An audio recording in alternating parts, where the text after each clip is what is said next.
we are going to talk about what electric vehicle manufacturing scenario is, what then are the challenges, what are the opportunities, what is the way forward. And I couldn't be more luckier to get a very enriched panel here. As far as our India is concerned, the progression of the EV, in last year there was a sale of almost, let's say, 3.5 lakhs of vehicles.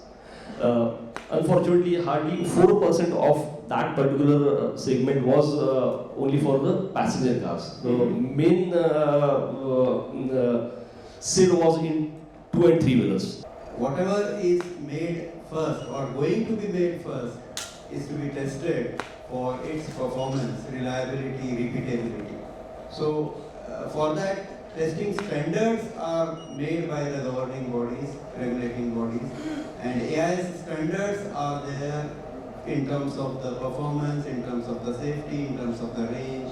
AIS 038, AIS 048, AIS 156 covers on the safety aspects. If you see the roles of auto OEM these days, so Right. earlier it used to be only car manufacturers. Sure. But now if we see them play into this ecosystem, they are seen more as an ecosystem orchestrators rather than only being a car manufacturer. So is it then fair to say that the IT play in the EV landscape is almost as big or even bigger than actually the automobile player?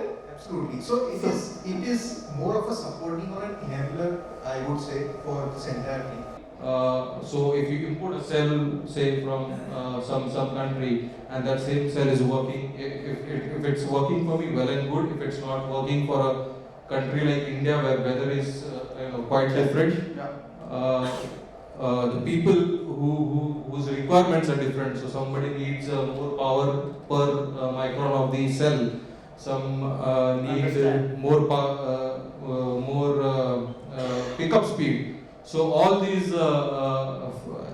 variety of features and the variety of cell chemistry that I need to find out for those, this is where the industry is currently standing at. So that's what we are.